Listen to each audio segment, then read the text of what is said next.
Hello friends, welcome to my channel. நம்ம சேனலில் இப்போ என்ன பார்க்க போகிறோன்னா, எறா தொக்கு எப்படி செய்யுதுன்னு பார்க்கலாம். 2 வெங்காயம், 3 பச்சை மிளகா, 2 தக்காளி கட் பண்ணி வச்சுருக்கேன். கூடவே நல்லா எறாவை மஞ்சத்தூள் போட்டு வாஷ் பண்ணி வச்சுருக்கேன். இஞ்சி பூண்டு அரைச்சி வச்சுருக்கேன். மீதி இன்க்ரீடியன்ஸை நான் தாளிக்கும் போது காட்டுறேன். இப்போ கேஸ் ஆன் பண்ணியாச்சு. கடாயில் எண்ணெய் ஊற்றிக்கினேன். கடுகு போட்டாச்சு. கடுகு பொரிஞ்சிட்டு இருக்குது. சோம்பு போட்டுப்போம்.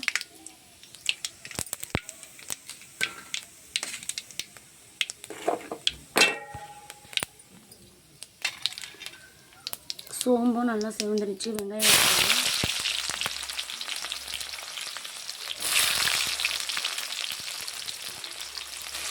வெங்காயமும் பச்சை மிளகாவும் போட்டுக்கலாம்.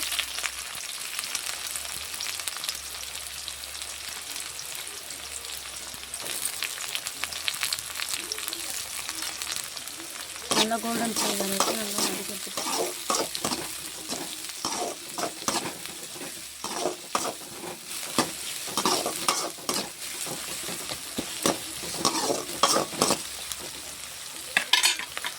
வெங்காயம் நல்லா கோல்டன் ஃப்ரை ஆகுது. நம்ம கூட கருவேப்பிலை ஆட் பண்ணிக்கலாம். நம்ம வந்து செமி கிரேவியாக செய்யலை, கொஞ்சம் லைட்டாக தான் செய்யணும். வெங்காயம் நல்லா கோல்டன் ஃப்ரை ஆகிடுச்சு. நம்ம தக்காளி ஆட் பண்ணிக்கலாம்.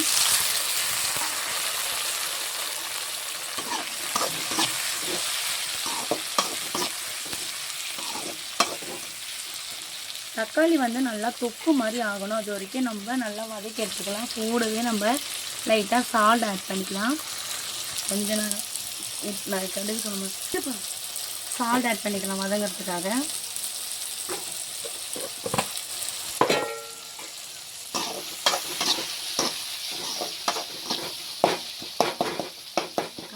இன்னும் ஜூம் பண்ண கீழே வா, நேரத்துக்கு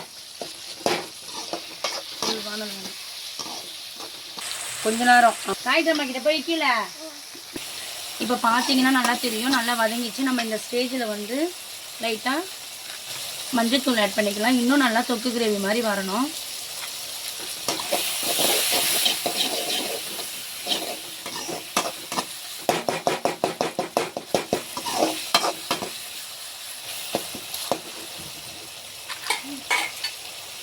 வந்து இஞ்சி பூண்டு பேஸ்ட் ஆட் பண்ணிக்கலாம்.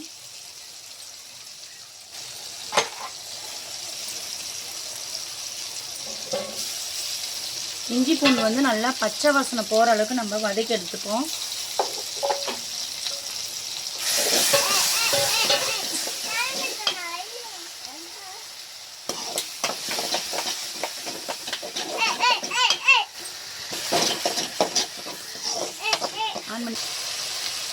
இப்போ பார்த்தீங்கன்னா நல்லா தெரியும், நல்லா கிரேவி பதத்துக்கு வந்துச்சு. தக்காளி, வெங்காயம், இஞ்சி பூண்டு பேஸ்ட் எல்லாம் நம்ம இந்த ஸ்டேஜில் வந்து வாஷ் பண்ணி வச்சுருக்கேன். ஒரு 1/4 கிலோ இருக்கும் எறா, அதை நம்ம ஆட் பண்ணிக்கலாம்.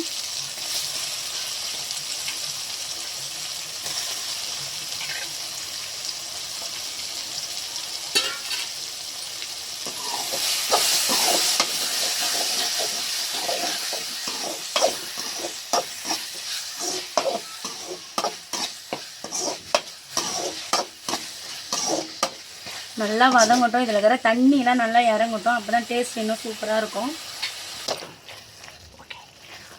இப்போ பார்த்தீங்கன்னா நல்லா தெரியும், நல்லா எறா வந்து சுருண்டி வந்துச்சு. இன்னும் நல்லா இதில் இருக்கிற எறாவில் இருக்கிற தண்ணியெலாம் சுண்டணும். நம்ம தண்ணி வேணும்னா லைட்டாக ஆட் பண்ணிக்கலாம். நான் வந்து லைட்டாக தொக்கு கிரேவி மாதிரி தான் செய்கிறேன். டிஃபனுக்கு நைட்டு டிஃபனுக்காக ப்ரிப்பேர் பண்ணுறேன். கிரேவி ஆயிடுச்சு. நம்ம இந்த ஸ்டேஜில் கரம் மசாலா ஆட் பண்ணிக்கலாம்.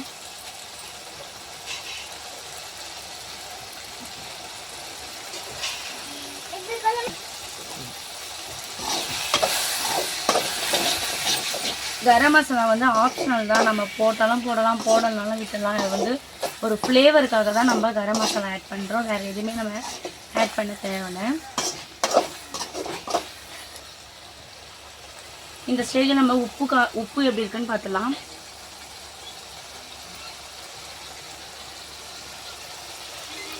உப்பு வந்து கம்மியாக இருக்குது, உப்பு ஆட் பண்ணிக்கலாம். இந்த ஸ்டேஜ்லேயே நம்ம மிளகாய் தூளும் கூட சேர்த்துக்கலாம்.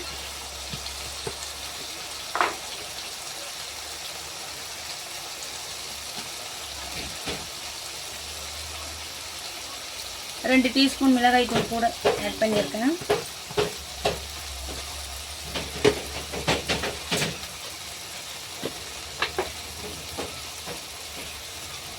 குழம்பு தொக்குக்கு ஏற்ற மாதிரி சால்ட்டு,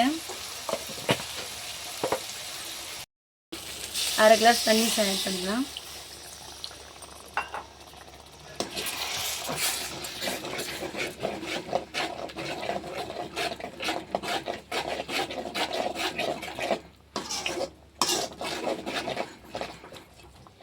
அரை கிளாஸ்ன்றதை நம்ம 1 கிளாஸை கூட ஊற்றிக்கலாம்.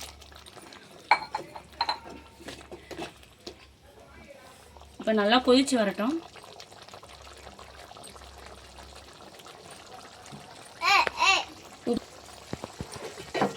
பத்து நிமிஷம் நல்லா மூடி வைப்போம். பேசுகிறோட பார்த்தீங்கன்னா நல்லா தெரியும், நல்லா கிரேவி மாதிரி வந்துடுச்சு. இதுதான் ஃபைனல் ஸ்டேஜ். நம்ம இந்த ஸ்டேஜில் வந்து பெப்பர் ஆட் பண்ணிக்கலாம்.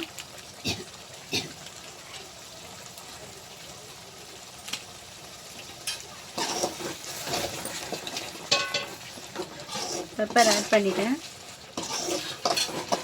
இப்போது கேஸ் ஆஃப் பண்ணிடலாம்.